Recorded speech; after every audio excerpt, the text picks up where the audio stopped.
Nesse vídeo, em poucos minutos, você vai conhecer a história completa de Christian Horner, um dos chefes de equipe mais vitoriosos da Fórmula 1 recente. Durante 20 anos, foi chefe de equipe da Red Bull, conquistando 6 mundiais de construtores, 8 mundiais de pilotos, a construção de um verdadeiro parque industrial dos mais modernos da Inglaterra, mas que foi demitido nesse dia 9 de julho de 2025.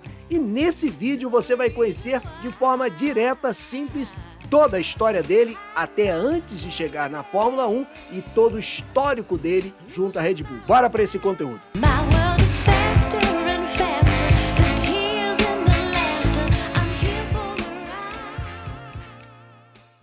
Mais do que chefe de equipe, ele criou praticamente a Red Bull Racing do absoluto zero. Comprada dos espólios da antiga Jaguar e da Ford, a Red Bull cresceu totalmente sob a tutela de Christian Horner. Mas a história de sucesso dele como chefe de equipe competente começa muito antes de chegar à Red Bull.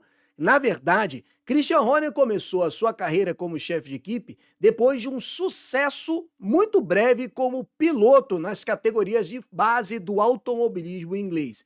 Aliás, as pessoas têm o hábito de criticar Christian Horner, e aqui nessa foto ele aparece num carro das antigas categorias de base do automobilismo inglês, como a Fórmula Renault, onde ele participou de algumas categorias, como sendo um piloto de segunda categoria ou um piloto desqualificado. Na verdade, Christian Horner teve até bom sucesso no kartismo inglês e europeu, mas quando ele começou a andar na Fórmula 3000, identificou que faltava para ele uma equipe competente ou um carro competitivo.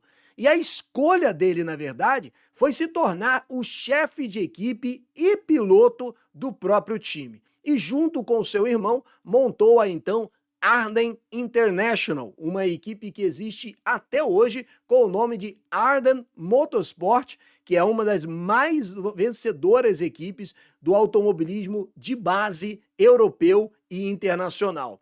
No entanto, no momento em que ele começou a conciliar a função como piloto e chefe de equipe, ele logo identificou que seria muito difícil de manter essa questão. Então, o passo seguinte foi se dedicar apenas a ser o chefe de equipe da Arden International, e uma das primeiras medidas que Christian Horner tomou foi tentar dar estrutura ao time e, sem muito equipamento, pediu um trailer emprestado para o então chefe da equipe mais dominante da Fórmula 3000, o Dr. Helmut Marko. Impressionado com essa atitude ousada de Christian Horner, ele começou a prestar atenção naquele que era um piloto que também queria ter uma equipe e agora empreendia um novo negócio de montar um time do zero. Na verdade, Christian Horner levou o seu time a se tornar, em alguns anos, o mais competitivo, fazendo até frente à RMS do Dr. Helmut Marko, que era o embrião da Academia de Pilotos da Red Bull. Para capitalizar a Arden International, Christian Horner vendeu 50% do time para um grupo russo, conseguiu qualificar a equipe na questão de infraestrutura, venceu alguns campeonatos e comprou de volta os 50%, até então se tornando a equipe que fez frente ao Dr. Helmut Marko. Diante disso, a escolha imediata dele, vendo que ele era um chefe de equipe competente, foi patrociná-lo em primeiro momento com a Red Bull e, por fim, convidar ele para ser o chefe da equipe da recém-criada Red Bull. Ou seja, a competência de Christian Horner não é questionada nessa demissão. A demissão dele está muito ligada a questões políticas e que eu falei bastante sobre isso numa live de mais de 2 horas que nós fizemos até no dia da demissão de Christian Horner, em que a gente comentou um pouco sobre essa qualificação técnica, mas que as questões da demissão de Horner estão muito ligadas às brigas políticas que a gente vai falar mais à frente nesse vídeo. Os números de Christian Horner frente à Red Bull falam por si. Durante 20 anos, ele conquistou 8 mundiais de pilotos, 6 mundiais de construtores, mas o maior legado dele foi a ampliação do parque industrial da Red Bull em Milton Keynes. Só para vocês terem uma ideia, por exemplo, a Red Bull recebe essa crítica de ser apenas uma empresa que vende latinha de energético, mas ela é uma empresa que tem um centro de ciências aplicadas, uma empresa de tecnologia e uma empresa que constrói seus próprios motores, coisa que nem a McLaren ou a Williams tem. Ou seja, Horner construiu um conglomerado industrial que faz frente às grandes corporações da Inglaterra e que qualificou a Red Bull durante todos esses anos a se tornar candidata entre as principais equipes da Fórmula 1. Uma qualificação que não tira o mérito dele em nenhum momento, apesar dessa demissão. Horner vivenciou 2 períodos de domínio da Red Bull entre 2010 e 2013 com as duplas Sebastian Vettel e Mark Webber e mais recentemente entre as duplas Max Verstappen e Sérgio Pérez entre 2022 e 2024. No entanto, foi a questão política que pesou na decisão de demitir Christian Horner.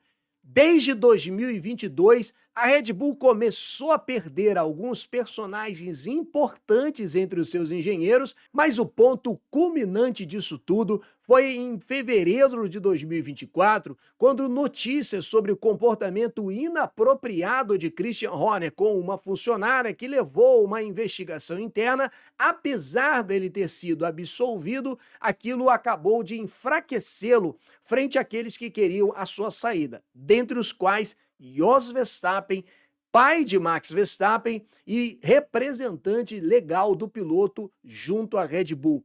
O ambiente dentro da Red Bull ficou muito complicado, inclusive na saída de Adrian Newey, ele comenta que foi por conta de princípios pessoais que levaram ele a sair da Red Bull, e na ocasião ele saiu sem saber ainda que de fato iria para a Aston Martin, apenas queria sair do ambiente, e todo esse ambiente conturbado foi o que pesou para Jos Verstappen exercer uma pressão e aí todo esse jogo político dentro da Red Bull. A divisão societária do grupo Red Bull, em percentuais aproximados, só para você entender, ela gira em torno de 49% ligados com a família Mateschitz. Dietrich Mateschitz foi um dos cofundadores da Red Bull, uma história até muito bonita. Ele era gerente de uma empresa de marketing de creme dental e foi fazer um trabalho na Tailândia e lá encontrou um produto que já existia, inclusive com o logotipo da Red Bull, que era justamente um energético, mas com gosto muito complicado. Eles começaram a estudar a ideia de tornar o gosto mais energético. Era um produto muito associado a pessoas mais idosas e eles queriam trazer o produto para ser algo mais de jovem e por isso começaram a investir em esportes radicais e por isso que a Red Bull investe tanto em esporte radical, dentre os quais a própria Fórmula 1. Dietrich Mateschitz faleceu em 2022 e desde então começou a ter essa briga política dentro da Red Bull e esse é o cenário da demissão de Christian Horner. Os outros 51% estão com Shalair Yovidia, que é filho do cofundador da Red Bull. Ele é um empresário de sucesso na Tailândia, ligado a grupos bancários também, e ele representa a família. Só para vocês terem uma ideia de como é que fica esse imbróglio, essa parte dos 49% está muito ligada ao Dr. Helmut Marko, enquanto esses 51% estão mais ligados ao apoio a Christian Horner, e por isso que ele se sustentou durante muito tempo, nesses 2 anos até, um período curto, mas até, de certa forma, resistiu muito frente a essas acusações, que sustentou ele, apoiou ele durante esse período. Shalair Yovidia é um dos empresários mais importantes da Tailândia e também foi ele que apoiou Christian Horner durante todo esse período. Mas, desde 2022, figuras como Dan Fellows, que foi um dos aerodinamicistas mais importantes da Red Bull durante 20 anos, Dan Fellows foi chefe do setor de aerodinâmica da Red Bull e, diante de vários problemas internos, em 2022, resolveu sair em direção à Aston Martin, levando cerca de 20 aerodinamicistas, e com isso você tem em 2023, lembra, no início, como que a Aston Martin começou forte naquele campeonato, inclusive fazendo frente à Red Bull, porque levou muito dos conhecimentos da equipe para lá, o carro mudou de conceito. Isso já foi um sinal muito complicado contra Christian Horner, permitir que figuras assim pudessem sair da equipe, e a coisa não parou aí.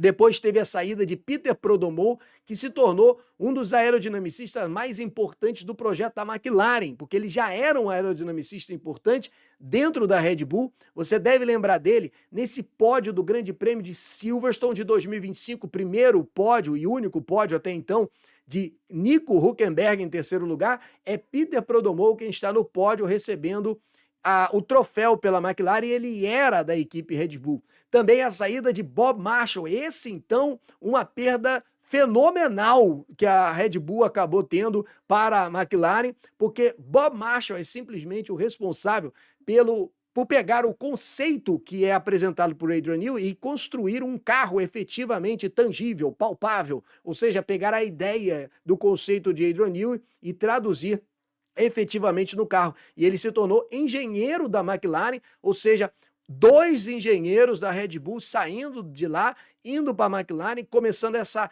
transição do domínio entre a Red Bull para a McLaren. Começa a perceber como que esse ambiente interno da equipe começou a pesar contra o próprio Christian Horner. Outro que saiu, nada do que falar, a menos do que Adrian Newey, o maior projetista da história da Fórmula 1, tanto em termos de resultado, enfim, esse aí dispensa comentários, saiu da Red Bull, foi uma perda forte para a equipe, junto também a saída de Jonathan Whitley. Vocês já devem ter reparado como que o Verstappen é muito conhecedor das regras da Fórmula 1. Jonathan Whitley é simplesmente o diretor esportivo no período da Red Bull, ele que é responsável justamente por essa relação com a FIA, nas regras de passar para o piloto o que acontece. Ele tem uma relação até, de certa forma, forte com a família Verstappen. Ele era o mecânico da roda dianteira esquerda daquele acidente, felizmente sem dados muito complicados para o Jos Verstappen, com a Benetton em 1994, ele era o mecânico do Jos Verstappen e então diretor esportivo da Red Bull, e saindo da Red Bull se tornou o chefe de equipe da Sauber. Olha quantas perdas de peso que a Red Bull começou a sofrer, e por fim o próprio Max Verstappen começando a ser cotado para sair da Red Bull. E aí é a gota d'água, porque imagina quantos investidores, patrocinadores, o grupo Ford também, investidores, que começam a colocar peso dos seus investimentos